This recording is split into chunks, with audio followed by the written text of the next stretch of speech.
కాళికాదేవి జ్యోతిష్యాలయం. ప్రముఖ జ్యోతిష్యులు, కాళికాదేవి ఉపాసకులు, జ్యోతిష్య పండిత్ ఎంకే శాస్త్రి గారు మీ హస్తరేఖలు, ముఖ లక్షణము, ఫోటో, జాతకం చూసి మీ జీవిత సంపూర్ణ భవిష్యత్తు తెలపగలరు. మీకు ఎటువంటి సమస్యలు ఉన్నా చౌడేశ్వరీదేవి పూజలు చేసి పరిహారం చేయగలరు. స్త్రీ పురుష వశీకరణం 100% గ్యారంటీ. సెల్ 9481312761. నమస్తే folks, welcome to my channel. Folks, మన అనుకున్న వారు మనతో ఎల్లప్పుడూ ఒకేలా ఉంటారనుకోవడం మన తప్పు. ఈ ప్రపంచంలో అన్నిటికంటే వేగంగా మారేది మనిషి మనసు మాత్రమే. అసలు నేను ఈ మాట చెప్పడానికి గల కారణం కోల్కతా డాక్టర్ విషయమే. కోల్కతా ట్రైనీ డాక్టర్ పై జరిగిన అత్యాచారం గురించి దేశవ్యాప్తంగా అగ్రజ్వాలలు రగులుతున్న విషయం అందరికీ తెలిసిందే. ఈ కేసుని దర్యాప్తు చేసేందుకు సుప్రీంకోర్టు సిబిఐని రంగంలోకి దింపగా సిబిఐ ప్రత్యేకంగా ఢిల్లీ నుంచి ఫోరెన్సిక్ బృందాన్ని కూడా రప్పించి ఈ విచారణని చేపట్టడం జరిగింది. ఇక క్రైమ్ సీన్ ని సందర్శించిన సిబిఐ అధికారులకి ఆధారాలు సేకరించే క్రమంలో ఎన్నో ప్రశ్నలు తలెత్తాయి. ఒక్కడే అదంతా చేశాడా, లేక అతని వెనుక ఎవరైనా ఉన్నారా అనే అనుమానాలు కూడా మొదలయ్యాయి. ఇక ఆర్జికర్ మెడికల్ కాలేజీలోని ట్రైనీ డాక్టర్ పై ఆగస్టు 9వ తేదీ తెల్లవారుజామున 3 గంటల నుండి 5 గంటల మధ్యలో అత్యాచారం జరిగినట్లు పోస్టుమార్టం నివేదికలో వెల్లడించారు. అంతేకాకుండా ఆమె ప్రైవేట్ భాగాలలో లోతైన గాయాలయ్యాయని, బాధితురాల్ని దారుణంగా ఉక్కిరిబిక్కిరి చేసి హతమార్చారని, గొంతు నులిపేటప్పుడు ఆమె థైరాయిడ్ కార్టిలేజ్ విరిగిపోయినట్లు గుర్తించారు. అంతేకాకుండా బాధితురాలి పెదవులు, ఎడమ కాలికి గాయాలని, దేహం మొత్తం 14కి పైగా గాయాలున్నాయని, ఆమె కళ్ళు, నోరు నుండి కూడా రక్తస్రావం జరిగినట్లు తెలిపారు. ఇక ఆమె తలని నేలపై అదిమిపెట్టి అసహజ లైంగిక దాడి చేసినప్పుడు ఆమె ప్రతిఘటించడానికి ప్రయత్నించిందని, నిందితుడి చేతులపై లోతైన గాయాలున్నాయని, బాధితురాలి గోర్లలో ఉన్న చర్మం, రక్తాన్ని సేకరించి టెస్ట్ చేయగా సంజయ్ డిఎన్ఏకి సరిపోయేలా ఉన్నాయని సిబిఐ వారు తెలిపారు. దీంతో సంజయ్ రాయ్ని అరెస్ట్ చేసి కోర్టులో హాజరుపరచగా కోర్టు ఇతని 14 రోజుల జ్యుడిషియరీ కస్టడీని సిబిఐకి అప్పగించింది. ఇక ఆ మధ్యలో అదే హాస్పిటల్ మాజీ డిప్యూటీ సూపరింటెండెంట్ అఖ్తర్ అలీ ఒక నేషనల్ ఛానల్కి ఇచ్చిన ఇంటర్వ్యూలో మాట్లాడుతూ ప్రిన్సిపల్ సందీప్ ఘోష్ ఆర్థిక అక్రమాలకి పాల్పడ్డాడని, హాస్పిటల్లో ఉండే మృతదేహాలని కూడా అమ్ముకునేవాడని, అమ్మాయిలని లైంగికంగా వేధించేవాడని ఆరోపించడంతో పాటు సంజయ్ రాయ్ కూడా అతని మనిషి అని చెప్పడంతో ఈ వార్తలు మీడియాలో పెద్ద ఎత్తున హల్చలయ్యాయి. ఇక ఈ న్యూస్ చూసి కొంతమంది సంజయ్ రాయ్తో పాటు ప్రిన్సిపల్ సందీప్ ఘోష్ని కూడా అరెస్ట్ చేయాలని ఆందోళన చేపట్టారు. దీంతో సిబిఐ రంగంలోకి దిగి సందీప్ ఘోష్ని విచారించి అతన్ని అరెస్ట్ చేయడం జరిగింది. ఇక ఈ కేసుకి సంబంధించిన కొన్ని సాక్ష్యాలని కలెక్ట్ చేసిన సిబిఐ సంజయ్ రాయ్ని కోర్టులో సబ్మిట్ చేయగా అతను జడ్జి ముందు చెప్పిన మాటలతో ఈ కేసు మళ్ళీ యూటర్న్ తీసుకుంది. అలా తను నిర్దోషి అని, తనని కావాలనే ఇందులో ఇరికిస్తున్నారని, ఒక ఫుటేజ్ ఆధారంగా తనని అరెస్ట్ చేశారని ఏడుస్తూ జడ్జి ముందు చెప్పడంతో కోర్టు సిబిఐకి సంజయ్ రాయ్ మరియు హాస్పిటల్ మాజీ ప్రిన్సిపల్ సందీప్ ఘోష్తో పాటు మరో 4 ట్రైనీ డాక్టర్లకి పాలిగ్రాఫ్ టెస్ట్ చేపించాలని ఆదేశించడం జరిగింది. అలా మొదటిగా సిబిఐ ఆగస్టు 25న నిందితుడు సంజయ్ రాయ్కి పాలిగ్రాఫ్ టెస్ట్ చేపించాలని ఒక ఫోరెన్సిక్ టీమ్ని అరేంజ్ చేశారు.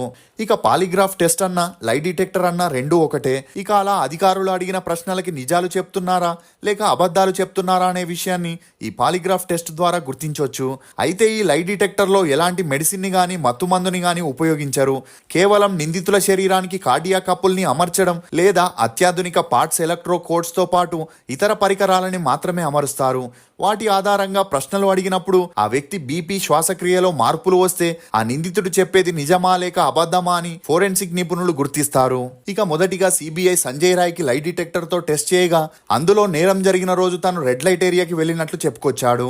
ఇక ఆగస్టు 9వ తేదీన తెల్లవారుజామున హాస్పిటల్లో రౌండ్స్కి వెళ్ళాడని, అలా తను సెమినార్ హాల్లోకి ప్రవేశించినప్పుడు ట్రైనీ డాక్టర్ అపస్మారక స్థితిలో ఉందని, ఆమె ఒళ్ళంతా రక్తంతో తడిసుందని, అప్పటికే ఆమె మరణించడంతో అది చూసి భయపడి గది నుండి బయటికి వచ్చి పరుగులు తీశానని చెప్పుకొచ్చాడు.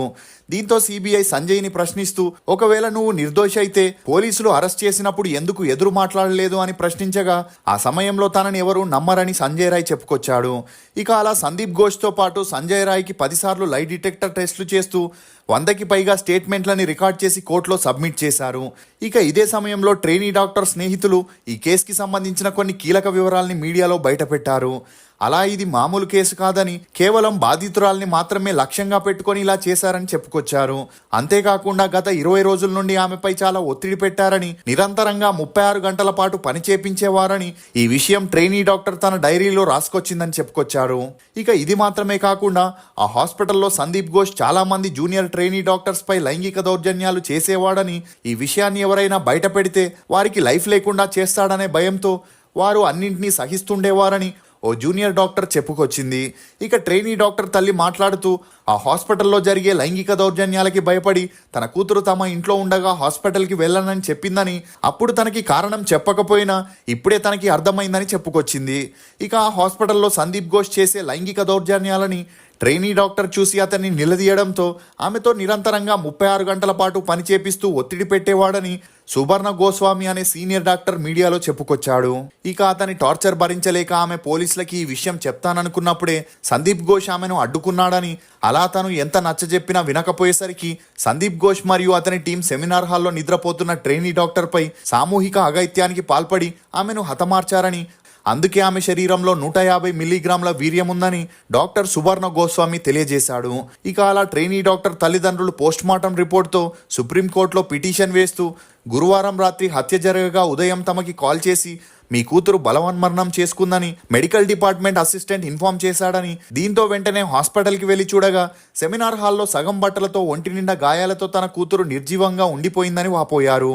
అలా అప్పటి వరకు ఏం జరిగిందో తెలియని తమకి పోస్టుమార్టంకి వెళ్ళగానే వాస్తవాలేంటో తెలుసుకున్నారని, తమ కూతుర్ని చివరిసారిగా చూసేందుకు ఆ హాస్పిటల్ వారు అనుమతించలేదని, అలా వారి కాళ్ళ మీద పడినా కూడా వారు స్పందించలేదని, చివరిగా ఆ రోజు సాయంత్రమే తమ కూతుర్ని చూసేందుకు అనుమతించారని ఆమె తల్లిదండ్రులు కన్నీరు మున్నీరయ్యారు. అంతేకాకుండా హత్య జరగక ముందు గురువారం రాత్రి ట్రైనీ డాక్టర్ తన తల్లికి ఫోన్ చేసిందని, అన్నం తిని పడుకోమని చెప్పిందని, అంతలోనే ఈ ఘోరం జరిగిపోయిందని, వచ్చే ఏడాది తమ కూతురికి పెళ్లి చేయాలనుకున్నామని వివరించారు. అంతేకాకుండా పోలీసులు హాస్పిటల్ వారికి సహకరిస్తూ ఆధారాలని తారుమారు చేస్తున్నారని, అందుకు ప్రభుత్వం కూడా వారికి సహకరిస్తుందని చెప్పడంతో సుప్రీంకోర్టు సిబిఐని రంగంలోకి దింపి ట్రైనీ డాక్టర్ కేసుని వారికి అప్పగించింది. ఇక అలా సిబిఐ అనుమానిత నిందితుల DNA వివరాలతో కూడిన మెడికల్ రిపోర్ట్లని దర్యాప్తు కోసం ఢిల్లీలోని all India distribute medical science కి పంపగా లై డిటెక్టర్ టెస్ట్ మరియు ఆల్ ఇండియా మెడికల్ రిపోర్ట్ ఆధారంగా ట్రైనీ డాక్టర్పై జరిగిన దారుణమైన ఘటనలో సంజయ్ రాయ్ మినహా మరెవరి ప్రమేయం లేదని సిబిఐ నిర్ధారణకి వచ్చింది. ఇక సిబిఐ చెప్పే ప్రకారం ట్రైనీ డాక్టర్ మరణానికి సంజయ్ రాయ్ తప్ప వేరెవరూ కారణం కాదని, లై డిటెక్టర్ టెస్ట్లో సంజయ్ రాయ్ ఫెయిల్ అయ్యాడని, సందీప్ ఘోష్ మరియు మిగిలిన 5 అనుమానితులు అడిగిన ప్రశ్నలకి ఎటువంటి తడబాటు లేకుండా చెప్పారని, మరియు ట్రైనీ డాక్టర్ విషయంలో 150 గ్రాముల వీర్యం ఉందన్న వార్తల్ని కొట్టిపారేస్తూ అవన్నీ సోషల్ మీడియాలో వస్తున్న అవాస్తవ వార్తలని, సామూహిక అత్యాచారం జరగలేదని, DNA టెస్ట్లోనూ ఇదే తేలిందని చెప్పడంతో సంజయ్ రాయ్కి త్వరలోనే కోర్టు కఠిన శిక్షలను విధించే అవకాశాలున్నాయి. ఇక ఇదే విషయంపై పశ్చిమ బెంగాల్ సీఎం మమతా బెనర్జీ మోడీకి ఒక లేఖ రాస్తూ అత్యాచారంకి పాల్పడే వారికి తీవ్రమైన శిక్షల్ని విధించేలా కఠిన చట్టాలని రూపొందించాలని డిమాండ్ చేసింది.